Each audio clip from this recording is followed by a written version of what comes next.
Hello guys and fellow diecast enthusiasts, this is XK and I'm bringing you guys a model review of the 2012 Lamborghini Aventador LP700-4, and you can see this brand is the Burago, and it is 1/18 scale and features Italian design.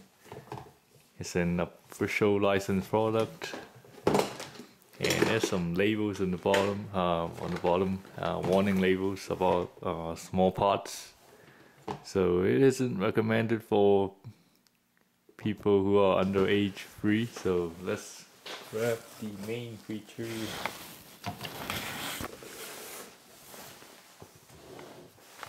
So this is the yellow shade Aventador. Obviously I couldn't get enough of this Italian flagship. It looks really darn good, and I tried to improve on this model by painting. I don't know if it worked out or not, but it's definitely a thing you might want to do to your model. So first off, they had previous shades in the past. They have the white, the gray, metallic gray, the metallic orange, and some, like those versions, don't feature any disc brakes at all. It has a round disc only. And this second version they had improved a lot, such as better treads, better fitting wheels over inside the wheel arch.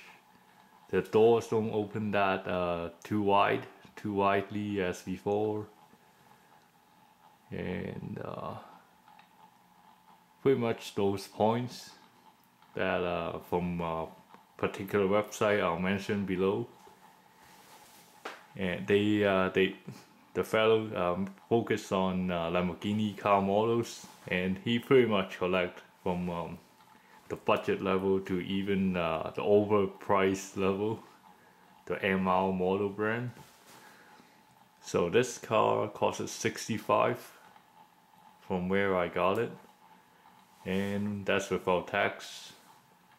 And I must say this is a relatively reasonable model to get while featuring all the opening gimmicks, and it does have a very good detail to it, but you can't compare this to let's say Autoart, and they are doing Aventador in summer as a summer release of this year, and I might be able to partake on that car with my brother, so I can probably show that later on this year. Who knows? And about the price, you definitely won't get as much attention to detail as AA or any other any more brands that surpass the $100 mark. And Burago has a lot of big hinges, while Autoart will surely use smaller hinges, and that will give them more room to hide them and make them look more as realistic as possible. And the other problematic thing, no, it isn't an issue because it is a rather budget diecast car. You can see through from the inside to outside. Like those spots aren't covered as well, and you could see some of the interior isn't fully painted.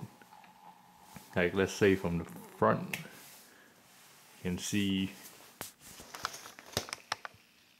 that it's still orange, yellow inside, but you could easily ignore that fact and enjoy this model to its fullest.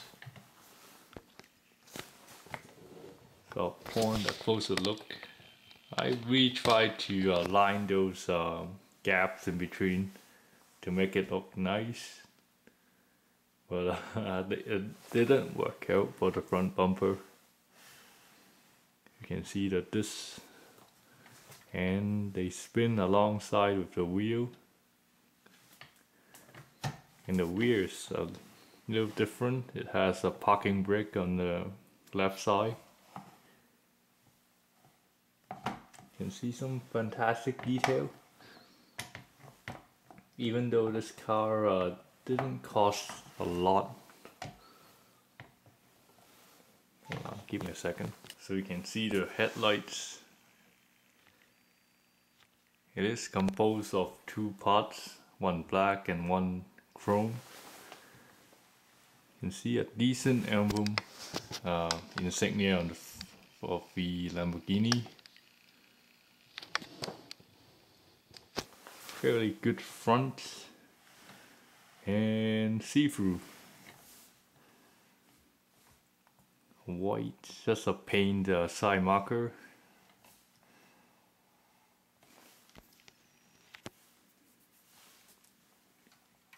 The interior is rather surprising because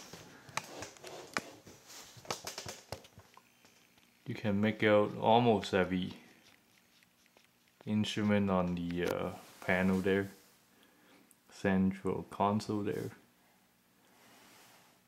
Sticker for, I think it's some metallic sticker for of the Aventador.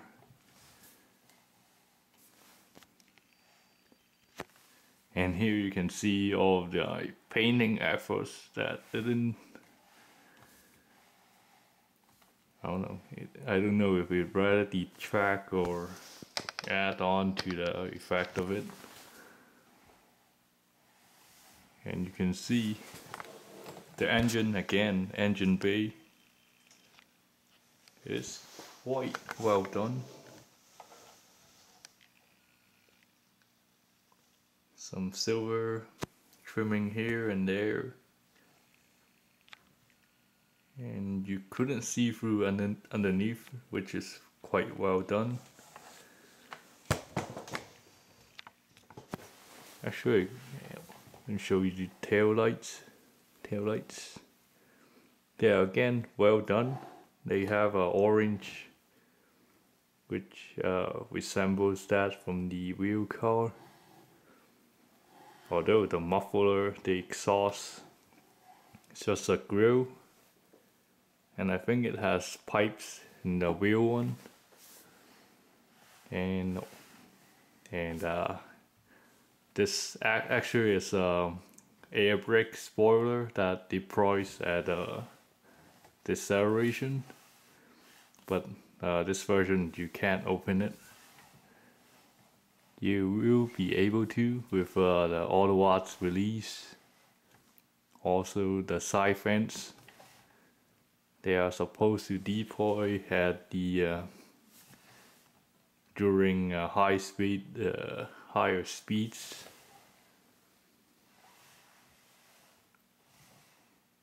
You see that there's a lot of side fence to for the engine to intake, and this awesome V12. You're looking at 690 horsepower.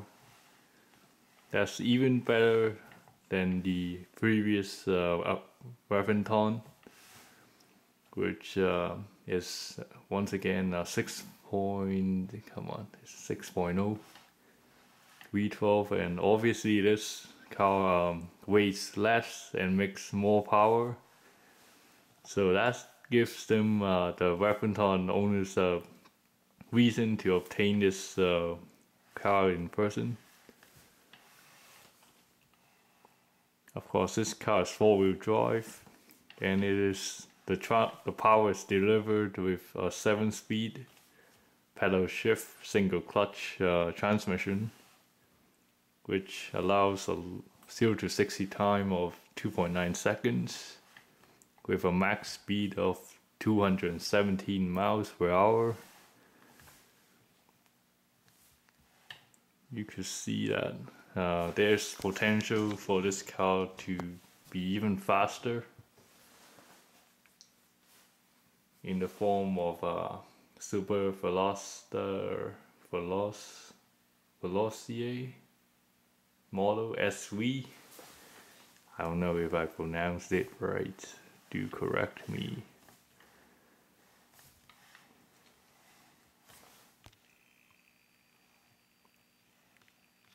Once again, silver trimming for the pedals and little instruments.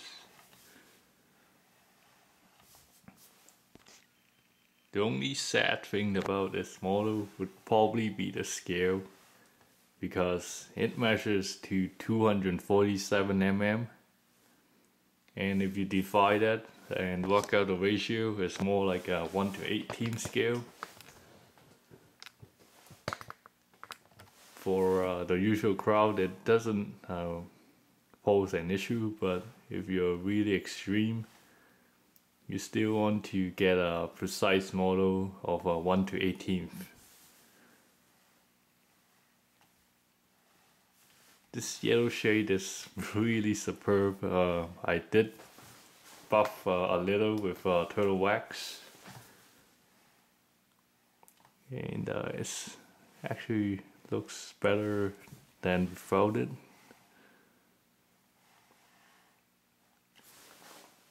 Let's give it a turn around.